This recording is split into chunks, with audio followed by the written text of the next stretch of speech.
Good morning, students. Today video is for 12th Commerce BST. जो हमने chapter शुरू किया था 2 प्रिंसिपल ऑफ मैनेजमेंट, उसी का आज आगे का टॉपिक करेंगे। आज का जो टॉपिक है वो है हमारा फेवल प्रिंसिपल ऑफ मैनेजमेंट। ठीक है, जब हमने चैप्टर पढ़ा था शुरू में, मैंने बताया था कि जो प्रिंसिपल्स हैं मैनेजमेंट के वो डेवलप किए गए फेवल के द्वारा, यानी फेवल ने और जो टेलर हैं उन्होंने जो प्रिंसिपल्स हैं उन्हें डेवलप किया। ठीक है, जो फेवल हैं उन्हें जो उनका पूरा नाम है वो है हेनरी फेवल। ठीक है, और जो टेलर है उनका फुल नेम है एफ.डब्ल्यू. टेलर। ठीक है, इन दोनों ने, फेवल और टेलर ने, जो मैनेजमेंट के प्रिंसिपल है वो डेवलप किए हैं। फेवल ने 14 प्रिंसिपल डेवलप किए और टेलर ने 4 प्रिंसिपल जो है डेवलप किए। जो टेलर ने प्रिंसिपल डेवलप किए हैं उन्हें साइंटिफिक प्रिंसिपल्स कहा जाता है। ठीक है, वो साइंटिफिक प्रिंसिपल है मैनेजमेंट के। आज हम जो फेवल ने प्रिंसिपल्स दिए हैं उनके बारे में पढ़ेंगे। जो 14 प्रिंसिपल्स हैं उनके नाम पढ़ेंगे और एक प्रिंसिपल को पढ़ेंगे आज। ठीक है, तो स्टार्ट करते हैं। तो अब देखिए, फेवल से रिलेटेड कुछ हिस्ट्री है जो कि एग्जाम में ना आ जाती है, एग्जाम में पूछ लेते हैं आप। तो आपके एमसीक्यू क्वेश्चंस आते हैं, तो उसी से रिलेट करता हुआ एक टॉपिक है हिस्ट्री ऑफ फेवल, उससे रिलेटेड पढ़ते हैं कि Henry Fayol was born in France in 1841। ठीक है, जो हेनरी फेवल है जो उनका जन्म हुआ था वो 1841 में फ्रांस में हुआ था। He got degree in mining engineering in 1860 और 1860 में उन्हें माइनिंग जो इंजीनियरिंग है उसकी डिग्री उन्होंने 1860 में उन्हें मिली थी। And started working as engineer in a coal mining company, और उस डिग्री के बाद उन्होंने एज ए इंजीनियर वर्क किया एक कॉयल माइनिंग कंपनी। ठीक है, तो इस तरह से उन्होंने कंपनी, जो माइनिंग कंपनी थी उसे उन्होंने ज्वाइन किया। इंजीनियरिंग की डिग्री लेने के बाद उसमें उन्होंने वर्क किया। ठीक है, और वो धीरे धीरे प्रमोट होकर, जो कंपनी है उस प्रमोट होकर वो मैनेजिंग डायरेक्टर जो है उस कंपनी के बन गए थे। ठीक है, और उस तरह से जो उनकी कंपनी है उन्होंने अपनी मैनेजरियल स्किल्स के थ्रू और अपनी टेक्निकल स्किल्स के थ्रू उसे और डेवलप किया। ठीक है, उन्होंने इस चीज में उन्हें सक्सेस भी मिली। अब देखिए आगे इसका हिस्ट्री में पता चलती है कि 1841 में उनका जो है जन्म हुआ था फ्रांस में और उन्हें 1860 में माइनिंग इंजीनियरिंग की डिग्री मिली थी और उस बेस पर उन्होंने कॉयल माइनिंग कंपनी में काम करना शुरू कर दिया था। अब जो उनकी कंट्रीब्यूशन रहे इन प्रिंसिपल से रिलेटेड वो देखिए, उसके बारे में पढ़ते हैं। मेजर कंट्रीब्यूशन ऑफ फेवल, ये प्रैक्टिकल में भी पूछ लेते हैं कई बार और क्वेश्चंस पेपर में तो आ ही जाते हैं कि Henry Fayol become famous as a father of management studies and thoughts. जो हेनरी फेवल हैं उन्हें फादर कहा जाता है मैनेजमेंट स्टडीज एंड थॉट्स का, father of management studies and thoughts.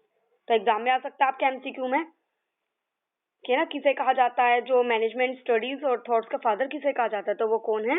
Henry फेवल। अब देखिए क्या रीजन है जो उन्हें फादर कहा जाता है, मैनेजमेंट स्टडी और थॉट का फादर कहा जाता है। क्या रीजन है, क्या उन्होंने ऐसे कंट्रीब्यूशन दिए जिनके कारण उन्हें फादर कहा जाता है? तो देखिए, फर्स्ट ही identify the main step in process of management which are considered the major function of management.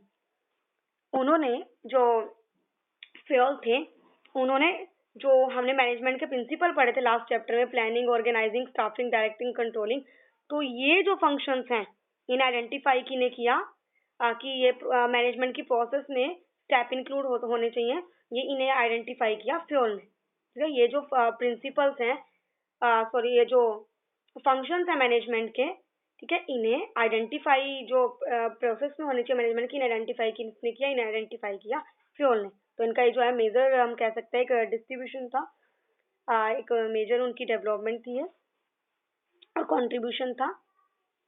Second देखिए, सेकंड कंट्रीब्यूशन था, he made clear distinction between technical and managerial skills. ठीक है, उन्होंने प्रॉपर तरह से, जो हम कह सकते हैं, उन्होंने डिस्टिंक्ट किया टेक्निकल स्किल्स और मैनेजरियल स्किल्स को, कि टेक्निकल जो स्किल्स हैं, तकनीकी जो हम बोल सकते हैं कौशल है, और जो मैनेजरियल यानी प्रबंधकीय जो स्किल्स है, कौशल है, वो कैसे अलग अलग है। तो इन्होंने ये क्या किया, इनमें डिफरेंस बताया, इन्होंने कंपेयर किया।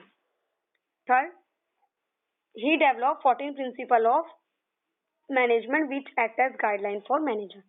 इन्होंने ही 14 प्रिंसिपल जो मैनेजमेंट के वो डेवलप किए, जो कि मैनेजर्स को क्या करते हैं, गाइड करते हैं, ताकि वो जो अपनी मैनेजरियल एक्टिविटीज है उनको सही तरह से परफॉर्म कर सके। ठीक है, तो ये थोड़ा सा इंट्रो पार्ट था फ्यूल से रिलेटेड, यानी उनकी हिस्ट्री और उनके जो कंट्रीब्यूशन रहा है।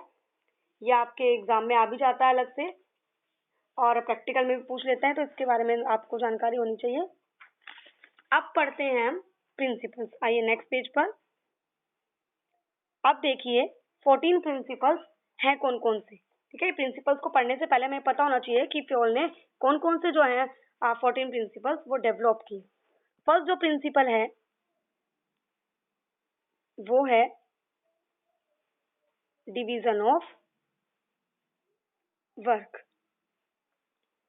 देखिए फर्स्ट जो प्रिंसिपल है वो है डिवीजन ऑफ वर्क, यानी काम को बांट के चलो।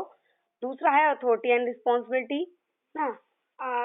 इसमें इन्होंने बताया कि जो डिसीजन लेने की पावर है उसका मतलब अथॉरिटी जो होती है, अथॉरिटी मीन्स होता है power to take decision, authority देना और रिस्पॉन्सिबिलिटी भी।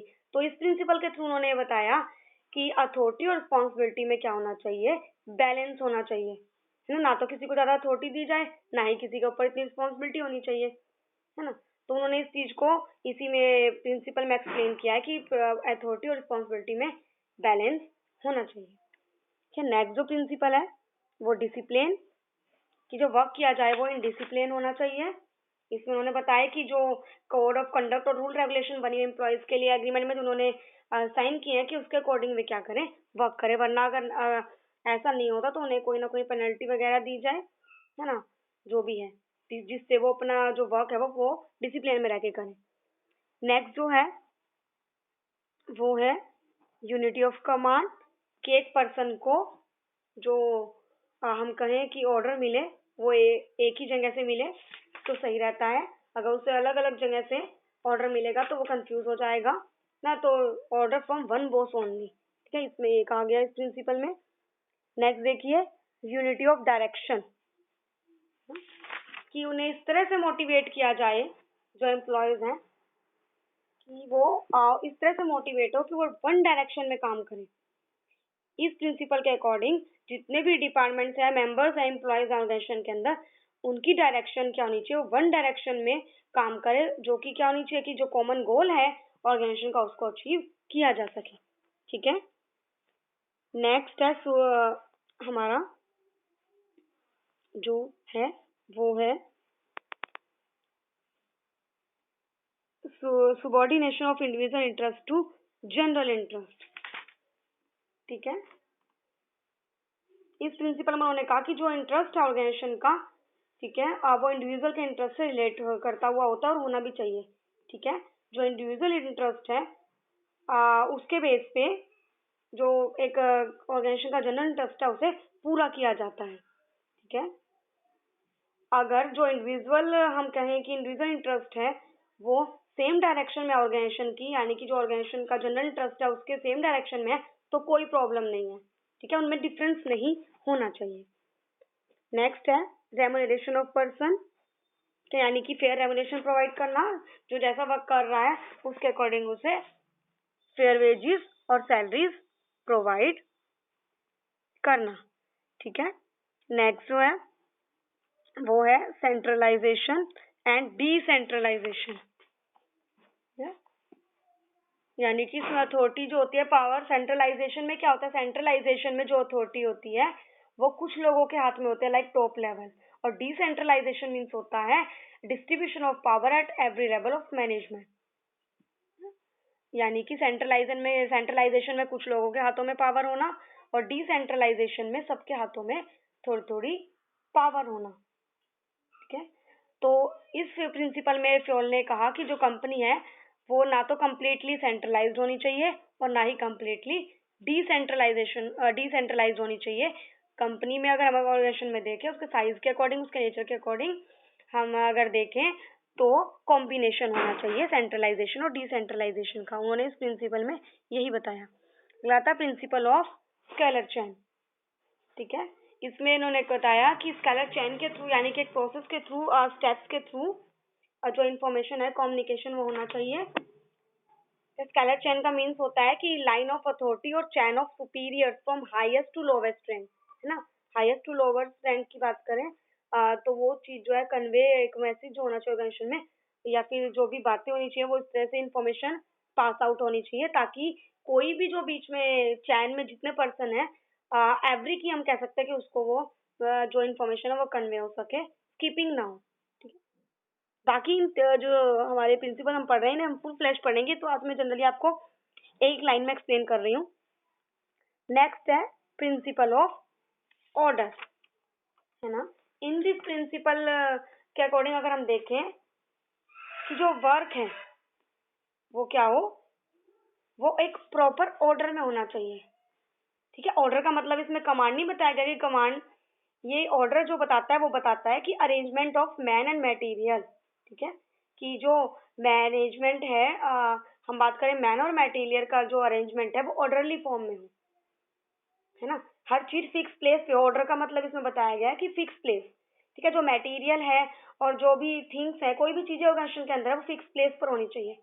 ठीक है, ताकि किसी को भी कोई प्रॉब्लम ना हो, उनके टाइम वेस्ट ना हो, एनर्जी वेस्ट ना हो, इस एनर्जी और टाइम वेस्ट से बचा जा सके। अगर प्रॉपर जगह पे कोई चीज होगी तो उसे वहीं से उठा के उसका यूज किया जा सकता है। आगे देखिए प्रिंसिपल ऑफ इक्विटी। इसमें बताया गया है कि सबके साथ इक्वल सबके साथ इक्वल व्यवहार हो, है ना, इक्वल बिहेव हो।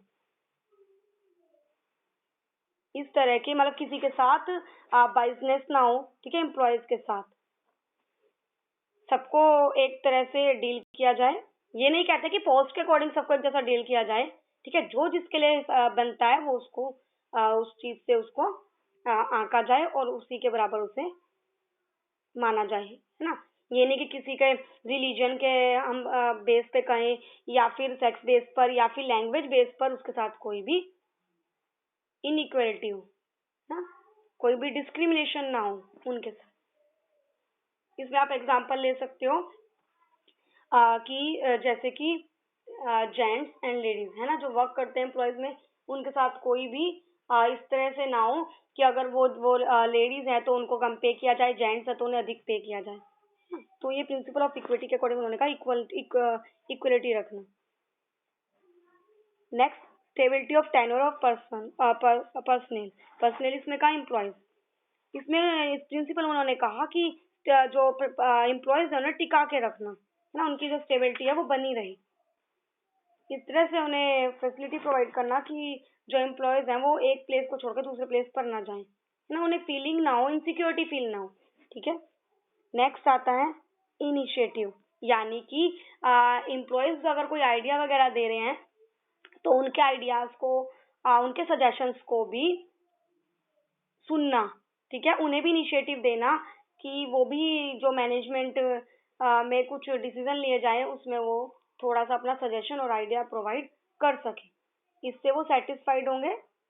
ठीक है, और वो उन्हें भी लगेगा कि हाँ हमें भी पूछा जा रहा है ऑर्गेनाइजेशन के अंदर। नेक्स्ट आता है लास्ट एस्पिरिट दी कॉर्प्स।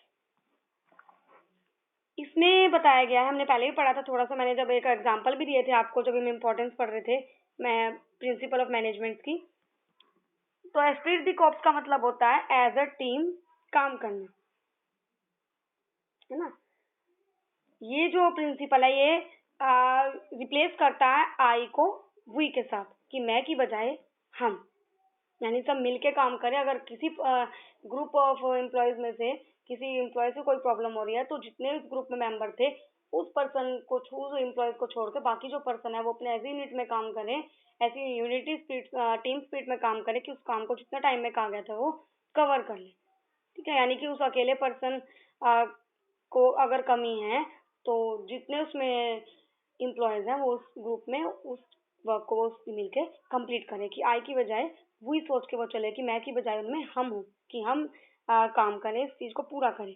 यानी इसमें यूनिटी जो है वो इंक्लूड की जाती है।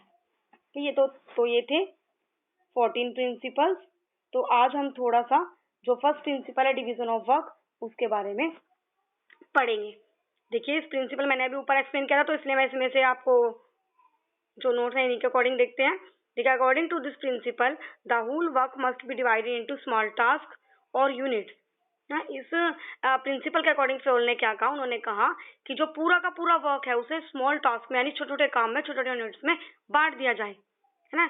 इसकी बजाय देखो, instead of assigning the whole work to one person, one task और unit of work should be assigned to one person according to the capability, qualification, experience of the person. यानी जो काम को बांटा जाए वो इस तरह से स्मॉल टास्क में और स्मॉल यूनिट्स में बांटा जाए कि एक पर्सन के ऊपर सारा बर्डन ना रहे। इस तरह से बांटा जाए कि जो जिसके लिए जो क्वालिफिकेशन है, जो जिसको जो एक्सपीरियंस है, जो जिसके अंदर जितनी कैपेबिलिटी है, उसके अकॉर्डिंग अपने वर्क को वो कर सके। यानी अगर सिंपल लैंग्वेज में कहें, उन्होंने फ्योल ने ये कहा इस प्रिंसिपल में कि काम को इस तरह से बांट के चलो ताकि जो काम है वो छोटे छोटे यूनिट्स में आराम से इजिली तरीके से हो जाए। अब अकेला पर्सन को अगर सारा काम दे दिया जाएगा तो काम करने में क्या होगा, टाइम भी ज्यादा लगेगा और एफर्ट्स और एनर्जी भी ज्यादा लगेगी ना। पर अगर उस काम को थोड़ा थोड़ा थोड़ा करके बांट दिया जाए और अलग अलग पर्सन को अकॉर्डिंग टू क्वालिटी और एक्सपीरियंस दे दिया जाए तो वो काम जल्दी होगा और वो जो एम्प्लॉयज है वो उसमें स्पेशलाइज्ड हो जाएंगे। ठीक है, आगे देखिए, Fayol said not only the factory work but technical managerial skills jobs should be divided into small segment. Fayol ने कहा कि सिर्फ फैक्ट्री वर्क को नहीं हम कहते कि इसमें इसी तरह का डिवीजन ऑफ वर्क होना चाहिए। टेक्निकल और मैनेजरियल स्किल्स की जो जॉब है उनमें भी इसी तरह से जो वर्क है वो सेगमेंट किया जाए, यानी बांट दिया जाए, ताकि जो वर्क है आसानी से अच्छी तरह से हो जाए और टाइम पे कंप्लीट हो जाए। क्या इसी जो डिवीजन ऑफ वर्क प्रिंसिपल, इसको आगे एक पेज पर थोड़ा सा एग्जांपल के थ्रू एक्सप्लेन किया गया। देखिए, in bank one person is receiving cash, one is giving cash, one is making entry in passbook, one is giving loan etcetera. Work is divided in and bank operate properly. अब देखिए, इसमें example दिया गया bank का bank में एक person, आप bank में जाते हो, देखा है आपने, एक ही बैंक में एक एम्प्लॉय या एक पर्सन थोड़ी है कि वो सारा सारा काम जो है हैंडल कर सकता है ना। अगर ऐसा सोच के देखो कि अगर ऐसा है कि एक पर्सन बैंक में है, उसी को सारा काम दे दिया जाए, यानी वही रिसीव करेगा पैसा, है ना, जो जितना भी कैश आ रहा है वही रिसीव करेगा, वही कैश देगा, वही एंट्री करेगा पासबुक में, ठीक है, और वही लोन प्रोवाइड करेगा, तो आप सोचो क्या होगा ना, फिर कितना टाइम लगेगा और उसे अपने कस्टमर्स के साथ डील करने में। तो इसीलिए हमने बैंक में देखा कि अकॉर्डिंग टू फ्योल, उन्होंने एक एग्जांपल दिया है इसमें, जिस तरह से मैं आपको एक बैंक का एग्जांपल दे रही हूँ कि according to principle of division of work, bank में क्या है कि एक पर्सन क्या कर रहा है, कैश रिसीव कर रहा है, एक पर्सन कैश दे रहा है, एक पर्सन एंट्री कर रहा है पासबुक में, और एक जो पर्सन है यानी जो एक एम्प्लॉय है वो लोन प्रोवाइड कर रहा है ना, लोन दे रहा है। तो इस तरह से काम क्या हो गया, डिवाइड कर दिया गया, और बैंक क्या कर रहा है, बैंक आराम से ऑपरेट कर रहा है अपने वर्क को, और प्रॉपरली क्या हो रहा है, वर्क ऑपरेट हो रहा है, और जो जो वर्क जो कर रहा है वो उसमें क्या हो रहा है, एक तरह से उसे एक्सपीरियंस हो रहा है, स्पेशलाइज्ड अपने वर्क में वो हो रहा है। ठीक है, अगर सोचो ऐसा ना हो तो कितनी प्रॉब्लम क्रिएट होगी और वर्क जो होगा वो प्रॉपरली ऑपरेट नहीं हो पाएगा। तो इस एग्जाम्पल के थ्रू यही क्लियर होता है। ठीक है, principal of division of work. अब देखिए, इसके पॉजिटिव इफेक्ट क्या है इस डिवीजन ऑफ वर्क के, यानी इसके क्या फायदे हम कह सकते हैं। एक तो यही है स्पेशलाइजेशन। क्या होता है इससे, स्पेशलाइजेशन आता है, जैसे मैंने बताया ऊपर। फॉर एग्जांपल इस बैंक का एग्जांपल ही लेके चलते हैं कि जो एंट्री करता है पासबुक में, है ना, एक एम्प्लॉय ऐसा है जो एंट्री करता है, तो वो किसी चीज में स्पेशलाइज्ड हो गया, वो बाबा उसी काम को कर रहा है, तो उससे क्या हो रहा है, उस चीज में वो स्पेशलाइज्ड हो रहा है। ठीक है, सेकंड देखिए, सेकंड है इम्प्रूव एफिशिएंसी। बिल्कुल, क्या होता है इससे, इम्प्रूव होता है एफिशिएंसी लेवल, कि जब कोई भी काम जो एम्प्लॉय है वो परफॉर्म कर रहा है, एक तरह के काम को अगर वो परफॉर्म करता है तो वो एक्सपर्ट हो जाता है, और इससे क्या होगा, जब वो उसमें एक्सपर्ट हो जाएगा तो जो वेस्टेज है रिसोर्सेज की वो कम होनी शुरू होगी। स्टार्टिंग में जब वो कर रहा होगा काम को थोड़ी बहुत वेस्टेज होगी, पर जैसे जैसे वो काम को बार बार उस काम को करता जाएगा तो वेस्टेज ऑफ रिसोर्सेज कम होती जाएगी, और जो इससे क्या होगा, इससे इम्प्रूव होगी एफिशिएंसी। अब देखिए, एक पॉइंट और दिया हुआ है इसकी कमियां, यानी कि इसमें क्या है, यानी कि इसके क्या परिणाम हो सकते हैं। देखिए, consequency of violation of this principle, यानी इस प्रिंसिपल के अगर कोई उल्लंघन होता है कहीं प्रोविजन में तो उसका क्या रिजल्ट हो सकता है। कॉन्सिक्वेंसीज होता है परिणाम यानी रिजल्ट, और वायलेशन होता है उल्लंघन करना, यानी अगर इसका ये जो प्रिंसिपल है डिवीजन ऑफ वर्क, इसका कहीं उल्लंघन होता है ऑर्गेनाइजेशन के अंदर तो उसका क्या रिजल्ट हो सकता है? तो देखिए क्या होगा, एक तो लैक ऑफ एफिशिएंसी होगा जो हमने अभी ऊपर पढ़ा। अगर ये प्रिंसिपल नहीं हो रहा कि यानी कि एक पर्सन या दो पर्सन को ही सारा का सारा एक पर्सन को ही काम दे दिया गया, उसके पास ओवरबर्डन हो जाएगा और वेस्टेज ऑफ रिसोर्सेज तो होगा क्योंकि उसे सारा काम वही कर रहा है, तो क्या होगा, उसकी जो एफिशिएंसी है लेवल जो इम्प्रूव होने की बजाय क्या हो जाएगा, लैक हो जाएगा। Second, there will be no specialisation, बिल्कुल स्पेशलाइजेशन होगा ही नहीं क्योंकि सारा वर्क वही कर रहा है, बार बार उस काम को अलग अलग तरह का जो काम है अकेला वो पर्सन कर रहा है, तो इससे जो स्पेशलाइजेशन है वो नहीं हो पाएगा क्योंकि वो सारा काम खुद ही कर रहा है। चांसेस ऑफ, थर्ड है chances of duplication of work. क्या हो सकता है कि अगर काम को बांटा नहीं गया है तो वो काम उस पर्सन पे दोबारा ही आ जाए, एक बार वो कर चुका उसे याद ही ना हो, उसे रिमाइंड ही ना रहा हो और वो काम को दोबारा करने लग जाए, बिल्कुल चांस हो सकता है क्योंकि जो अगर काम को बांट दिया रहता है तो पता रहता है कि क्या काम किसको क्वालिफिकेशन के अकॉर्डिंग दिया गया है, पर अगर काम को डिवाइड ही नहीं किया गया, डिवीजन ऑफ वर्क नहीं हुआ है, तो क्या होगा, इससे डुप्लीकेशन, काम के डुप्लीकेशन होने का चांस रहता है। तो ये हमने जो आज पढ़े प्रिंसिपल्स जो थे 14, उनमें से आज हमने पहला प्रिंसिपल जो है वो पढ़ा है। ठीक है, इसी के अकॉर्डिंग आप अपना जो वर्क है वो इसी के अकॉर्डिंग आप अपना प्रिपेयर करें, अपना नोट्स प्रिपेयर करें। ठीक है, बाकी के जो प्रिंसिपल है धीरे धीरे, जो 14 प्रिंसिपल है धीरे धीरे हम अपना वीडियोस में धीरे धीरे एक दो दो प्रिंसिपल, 3 प्रिंसिपल अपना पढ़ेंगे। ठीक है, आज जो कराया गया इसे आप नोट डाउन करें। Thank you.